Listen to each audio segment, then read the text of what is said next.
So I'll just do an overview of the Twilight Struggle Deluxe Edition Player's Aid.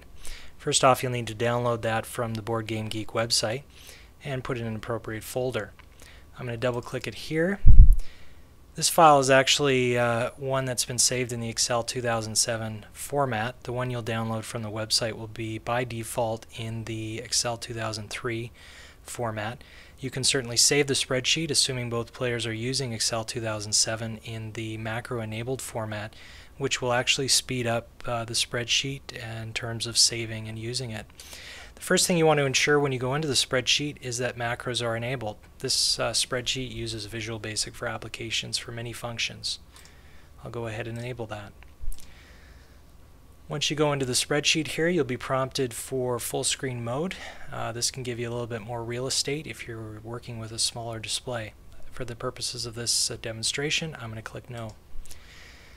Now, when you load the spreadsheet, every time you load the spreadsheet, you'll be prompted to log in. At this point, because we haven't loaded the spreadsheet before, we'll have to set up our different superpowers.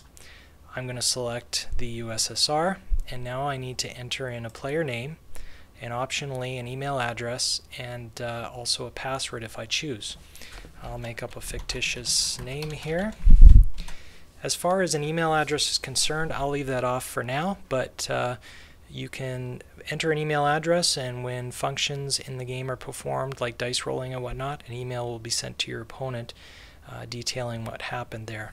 Also, I will leave off the password for the purposes of this demonstration. I'll click OK on that.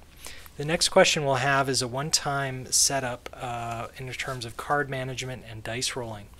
Card management will, if you enable it in the spreadsheet, allow you to control all aspects of playing cards, card actions, dealing cards, and whatnot within the spreadsheet itself. If you're choosing to use the spreadsheet to track a game, a sit-down game of Twilight Struggle, where you'll be using the paper-based cards or using an external tracking system like Acts, then you would use that and you would answer no to this question. For the purposes of this demonstration, I am going to be using card management, and I'm going to click yes on this. Next, you'll be prompted about die rolling. Again, if you are rolling actual dice or using Acts, then that would handle the dice rolling, and you would click no here, which would mean that you would need to enter your die rolls into the spreadsheet. However, if you want the spreadsheet to take care of all of the die rolling, then you can just go ahead and click yes on this option.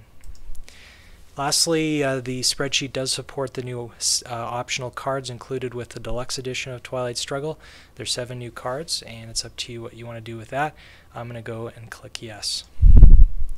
Okay, now we're in the spreadsheet. I'm just going to give a very quick and brief overview of each of the worksheets.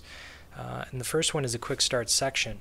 This gives you some basic steps, which I've actually gone through some and will be going through others.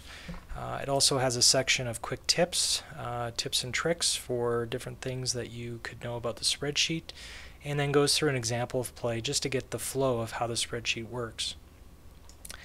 The next tab is the Instructions tab, which is a much more detailed breakdown of each of the functions of the spreadsheet using full text and screenshots. This could probably do well just to look at and get an idea of how the spreadsheet works, but it's there as a full reference. The map board is a digital representation of the actual board itself, and we'll go through all those functions shortly. The next sheet is the played card worksheet, and as the name implies, this is where your played cards are entered. It's also where the cards are dealt and when you end the turn. The next section of the worksheet is the card index, which lists all the cards with their event text and for the different phases, whether it's the early war, mid-war, or late war phases of the game, and it also includes the reference for the new 7 cards of the deluxe edition. The calculations worksheet does all the heavy lifting, calculating the different victory points for each region of the map board. Again, here is for reference purposes. You can also, when you're scoring your cards, add the victory points here. And there's a couple other little items in here that you can look at as well that might be interesting during gameplay. There's a quick concise rules section and also a link to go to the deluxe edition rulebook on the GMT Games website. There's a full-blown FAQ section that should be able to answer any questions you have during gameplay. And lastly, there's the strategy planner, which breaks down the cards based on their country or region of effect and may be helpful for determining strategic play. So that's an overview of the spreadsheet. Thank you for listening, and move on to the next section of the tutorial series to learn more about it.